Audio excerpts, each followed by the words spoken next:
Diablo has always given us the ability to choose how we play, from raging barbarians to arrow-raining rogues to vicious fire-spewing mages. But one class has always been a favorite, but with a wide class of abilities, you can harness an army of undead at the snap of your fingers. This is our look ahead to Diablo 4 and the Necromancer class. Alone. We are the speakers of the dead, and the dead have no mercy. Necromancers have always been such a deep delving class since Diablo 2, allowing you different playstyles and the ability to harness the undead from beneath your feet. And Diablo 4 seems to delve even deeper into this class. The Necromancers uses two different styles of resources, Essence and Corpses. Essence is your primary resource, which will be utilized 90% of the time, and will slowly restore as you don't use it. Utilizing basic skills or attack will restore Essence faster, allowing quicker use of your abilities. Corpses, just as they sound, are, well, corpses, and can be used to summon skeletons and minions or improve your skills. There are skills allowing you to use corpses as a form of offense, such as Corpse Explosion, but otherwise they are more intended for summoning purposes. In addition to resources, Necromancers will also have varying type of playstyles to choose from, but I'll get into that later in the video. When it comes to weapons, Necromancers can utilize various styles of gear, from wands, daggers, swords, shields, and focuses. Not to mention that in Diablo 4 they are the only class that can use scythes, so prepare to become the Grim Reaper himself. But alongside weapons, the Necromancers will also hold a Book of the Dead. This allows the Necromancer to access one extra skill in their hotbar, and that is Raise Skeleton. The Book of the Dead allows players to customize how their armies are focused as they level up, from skeletal mages, to warriors, to golems, to specializations within those classes themselves. This provides another access of customization for a player and their specific playstyles, from a more direct attack from a skirmisher, to a slow AoE attack utilizing the Reaper specialization. But that's not even all. As each specializing unit in your army, they themselves have unique upgrades available to them. So this provides even more customization options for your units in your army and can synchronize with other army members to provide a combination of attacks to nullify your enemies. Speaking of playstyles, I did mention earlier that the Necromancer's classes have 4 different styles to pick from. They are Bone, Darkness, Blood, and the Army. So let's take a look at these.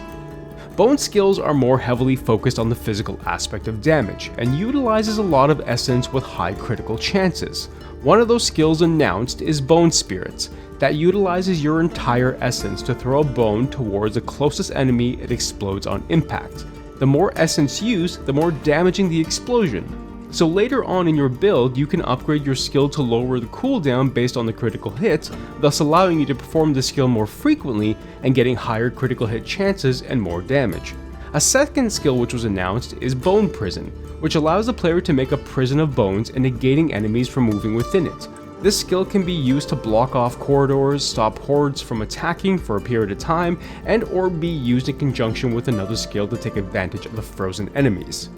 From there, we move on into the Blood playstyles. That's more of a defensive form, however can be utilized in turning defense into offense, siphoning life force from an enemy to keep your health high while performing damage at the same time. This is what the Blood Surge skill does, drawing a small amount of blood from your enemies and thus healing you, but then creating an explosion around you utilizing that blood for an AoE attack. The damage of this attack increases depending on how many enemies were drained, so this skill is especially beneficial when surrounded by enemies. Another defensive skill is Blood Mist, which turns you into, well, a mist of blood. This provides the ability to become immune to damage while draining life from any enemy you go through while in this form. It's a great defensive skill which also allows you to escape from situations that would otherwise see death upon you. The Darkness playstyle damages enemies by utilizing damage over time or multiple attacks within a short window, which has the opportunity to provide a buff to your character. This playstyle is also popular for its crowd control and debuff mechanics such as Blight. This throws a massive dark energy ball which explodes on impact but leaves behind a defiled area, dealing periodic damage to enemies within that area. This bodes well when utilizing Bone Prison because it freezes enemies in place Another skill announced was Decompose, which channels dark energy into enemies, increasing your essence while at the same time summons corpses to attack the enemies being attacked. Good little skill to keep your supply of skeletons coming. And the final playstyle is the Army, which as a Necromancer is extremely common. As we've already discussed with the Book of the Dead, there is a massive amount of customization options when it comes to the type of skeletons and golems you can summon, and alongside the different playstyles you can generate and synergy between all of these to help each other and provide a massive damage output while keeping your essence and life high and unwielding.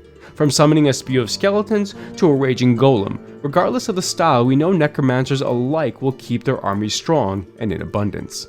This is just one of the classes and skills announced for Diablo 4, and honestly this sounds like a fun class where experimentation with different playstyles will bring forth various different effects to customization options. What are your thoughts on the Necromancer class? Will this be one that you'll want to try out? Make sure to check out this Diablo 4 playlist here and our top 5 playlist here if you like horror games. And remember to leave a like and sub to the channel and comment on the video. Thank you for watching, and remember to scream, please scream.